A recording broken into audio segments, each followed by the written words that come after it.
तमाम को अस्सलाम वालेकुम वरहमतुल्लाहि वबरकातुहू। फ़अऊज़ु बिल्लाहि मिनश्शैतानिर्रजीम बिस्मिल्लाहिर्रहमानिर्रहीम अल्हम्दुलिल्लाहि रब्बिल आलमीन वस्सलातु वस्सलाम अला रसूलिहिल करीम अम्मा बाद। अजीज़ दीनी बहनों, आज हम रफ़दैन के ताल्लुक़ से जानेंगे। रफ़उल दैन यानी कि इसका माना और उसके अदायगी का सही तरीक़ा कि कब और किस तरह से अदा करना चाहिए। सबसे पहले रफ़दैन का माना, रफ़ा का माना बुलंद करने के होते हैं और यदैन यदुन से है। अरबी में हाथ को यदुन कहते, दोनों हाथ यदैन। तो अब हुआ रफ़दैन के माने दोनों हाथों को बुलंद करना नमाज में 4 मकामात पर, जैसे कि सब पहले तकबीर तहरीमा के साथ, और दूसरा रुकू करने से पहले, और तीसरा रुकू से उठने के बाद, और चौथा होता है तीसरी रकात की शुरुआत के वक्त में। अजीज दीनी बहनों, रफ़दैन करना नमाज की सुन्नतों में से एक है। जैसे कि नमाज में 2 किस्म की सुन्नतें होती हैं, एक खौली सुन्नतें, दूसरा फ़ैली सुन्नतें। खौली यानी कि वो जो हम ज़बान से अदा करते हैं, जैसे कि नमाज की शुरुआत में दुआए इस्तिफ्ताह पढ़ना, और जैसे कि पहली रकात में सूरह फातिहा से पहले तौस और तस्मीह का पढ़ना, और सूरह फातिहा के तकमील पर आमीन कहना, और हर नमाज की पहली रकत में, पहली और दूसरी रकात में सूरह फातिहा के साथ ज़िमी तिलावत करना, और पहले तशहुद में अत्तहियात के बाद दरूद पढ़ना, और आखिरी तशहुद में दरूद इब्राहिम के बाद कौन सी भी यानी कि दुआए मासूर दुआओं का पढ़ना। इसी तरह फजर और मगरिब और इशा की पहली 2 रकतों में जहरी क़िरात करना, और ज़ोहर असर की 4 रकातों में, और मगरिब की बाद वाली 1 रकात में, इशा की बाद वाली 2 रकातों में सिर्री क़िरात करना। ये क्या है? खौली सुन्नतें हैं। अब देखेंगे फ़ैली सुन्नतें। फ़ैली यानी कि वो जो हम यानी कि बदन से अदा करते हैं। फ़ैल के माने अमल के होते, बदन से अदा करते हैं। जैसे कि नमाज में अपने हाथों को सीने पर बांधना, और दूसरा जैसे सजदे की जगह पर देखना। इसी तरह जब हम रुकू करेंगे तो रुकू में दोनों हाथों से घुटनों को अच्छी तरह पकड़ना, और रुकू में सर कमर के बराबर रखते हुए कमर को बिल्कुल सीधा रखना, और इसी तरह सजदे में दोनों बाजुओं को पहलुओं से और पेट को रानों से दूर रखना, और सजदे में दोनों कोहनियों को ज़मीन से भी अलहदा रखना। इसी तरह मेरी बहनों, 2 सजदों के दरमियान और पहले तशहुद में बायां पैर पर बैठना, दायां पैर खड़ा रखना, और आखिरी तशहुद में तवरुक करके बैठना, और इसी तरह रफ़दैन करना। ये नमाज की सुन्नतों में से है। और मेरी बहनों, आप सल्लल्लाहु अलैहि वसल्लम का फरमान मुबारक है कि सल्लू कमा रअयतुमूनी उसल्ली, नमाज ऐसे पढ़ो जैसे मुझे पढ़ते हुए देखा है। इसे बुखारी ने रिवायत किया है। और मेरी बहनों, रफ़दैन पर साहबा का अमल, जैसे कि पहली हदीस है अब्दुल्लाह बिन ज़ुबैर रज़ियल्लाहु तआला अन्हु से, फरमाते हैं मैंने अबू बकर सिद्दीक़ रज़ियल्लाहु अन्हु के पीछे नमाज पढ़ी, तो उन्होंने नमाज की शुरू में और रुकू से पहले, और जब रुकू से सर उठाते तो अपने दोनों हाथों को कंधों तक बुलंद करते, यानी कि रफ़दैन करते। और अबू बकर रज़ियल्लाहु अन्हु फरमाते कि रसूलुल्लाह सल्लल्लाहु अलैहि वसल्लम भी इसी तरह तकबीर तहरीमा के वक्त, रुकू से पहले और रुकू के बाद रफ़दैन किया करते थे। इस हदीस को बहीक़ी ने रिवायत किया है, जिल्द नंबर 2 हदीस नंबर 73 यानी 73। और एक हदीस है उमर रज़ियल्लाहु अन्हु से। उमर रज़ियल्लाहु अन्हु ने एक मरतबा लोगों को नमाज का तरीक़ा बताने का इरादा किया, तो आप क़िबले रुख होकर ठहर गए, और आपने तकबीर तहरीमा के वक्त में, रुकू से पहले, रुकू के बाद रफ़दैन का एहतमाम किया।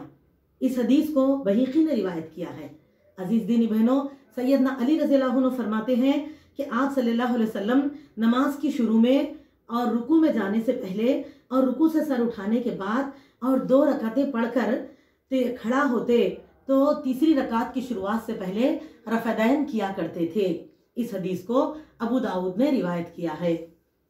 अब्दुल्लाह बिन उमर रज़ियल्लाहु अन्हु फरमाते हैं कि रसूलुल्लाह सल्लल्लाहु अलैहि वसल्लम जब नमाज शुरू करते तो तकबीर तहरीमा के साथ रफ़दैन फरमाते, और जब रुकू में जाते तो जाने से पहले रफ़दैन फरमाते, और जब रुकू से उठते तो रफ़दैन फरमाते, और जब तीसरी रकात की शुरुआत करते तब रफ़दैन किया करते। इस हदीस को बुखारी और मुस्लिम ने रिवायत किया है। और मेरी बहनों, خود عبداللہ ابن عمر رضی اللہ عنہ بھی جب نماز پڑھتے تو رفدین کا اہتمام فرماتے. اس کو بھی بخاری نے ہی روایت کیا ہے. اسی بنا پر تو امام بخاری رحمۃ اللہ علیہ کے استاد جن کا نام دیکھیے علی بن مدینی رحمۃ اللہ علیہ ہیں، فرماتے ہیں حدیث ابن عمر کی بنا پر ہر مسلمان پر رفدین کرنا لازمی ہے. یعنی کہ اس حدیث کی روشنی میں یہ بات بتائی جا رہی ہے. عزیز دینی بہنوں، اس بات کو کتاب التلخیص جلد نمبر 1 صفحے نمبر 218 پر درج کی گئی ہے. میری دینی بہنوں، نہ صرف یہ بلکہ صحابہ میں جیسے ابو موسیٰ اشعری رضی اللہ عنہ نے ایک مرتبہ لوگوں سے کہا کہ لوگوں میں تم کو نبی صلی اللہ علیہ وسلم کے طریقے پر نماز پڑھ کر بتاتا ہوں، اور آپ نے یعنی کہ تکبیر تحریمہ کے علاوہ رکوع سے پہلے رکوع کے بعد بھی رفدین کا اہتمام فرمایا، اور تیسری رکعت کی شروعات سے پہلے، اور فرمایا کہ اسی طرح کیا کرو. اس حدیث کو دارالقطنی نے روایت کیا ہے. اور میری بہنوں، ابو ہریرہ رضی اللہ عنہ بھی جب نماز پڑھتے تو آپ یعنی کہ تکبیر تحریمہ کے علاوہ رکوع سے پہلے، رکوع کے بعد اور تیسری رکعت سے پہلے شروع کرنے سے پہلے رفدین فرماتے، اور کہتے کہ اسی طرح آپ صلی اللہ علیہ وسلم پر نماز پڑھا کرتے تھے. یا اسی طرح جابر رضی اللہ عنہ بھی یعنی کہ آپ سے بھی روایت ہے کہ آپ رفدین کے ساتھ نماز پڑھتے، اور اس بات کو آپ صلی اللہ علیہ وسلم سے منسوب کرتے.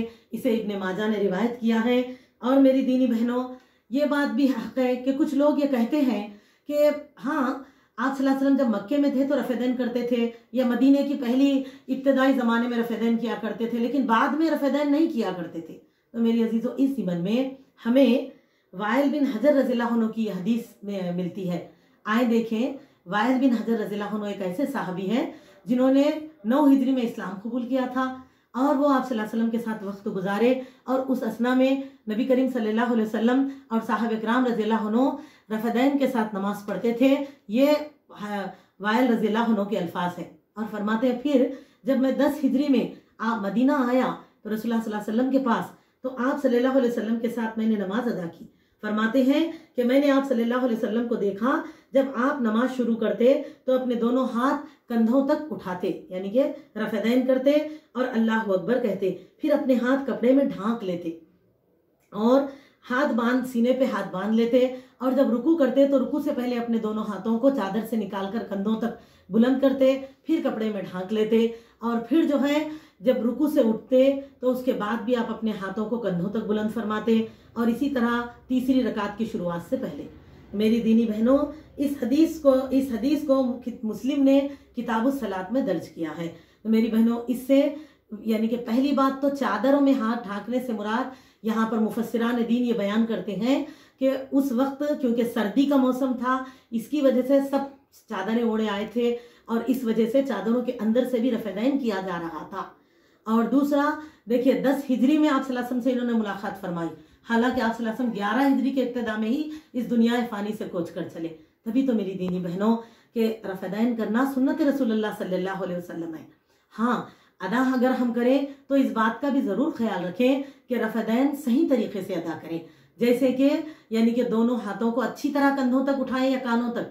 کیونکہ بہت جگہ یہ ہوتا ہے لوگ رفدین کرتے تو ہیں لیکن کیا کرتے، بس یعنی کہ رفدین کے وقت میں صرف ہاتھ آدھے اشارہ بھی صحیح نہیں ہوتا، اکثر دیکھا جاتا ہے، اور کیا کرتے سمجھتے کہ رفدین کر لیا. عزیزو، جب ہم کسی بھی سنت کو صحیح طریقے سے اور پوری طرح سے ادا کریں گے تبھی تو نہ ہم پیروی سنت کرنے والے اور اس کے اجر کے حقدار بنیں گے انشاءاللہ تعالیٰ. تو اگر ہم کریں تو اچھی طرح اپنے ہاتھوں کو کندھوں تک یا کانوں تک بلند کریں، کانوں اور کندھوں کو چھونا نہیں ہے اپنے کو. اور الحمدللہ اللہ سبحانہ و تعالیٰ سے آخر میں دعا ہے کہ اللہ تعالیٰ ہم تمام کو جو علم کی روشنی پہنچائی ہے اس کو عمل میں لا کر اتباع سنت رسول اللہ صلی اللہ علیہ وسلم پر زندگی گزارنے کی توفیق عطا فرمائے. السلام علیکم ورحمۃ اللہ وبرکاتہ.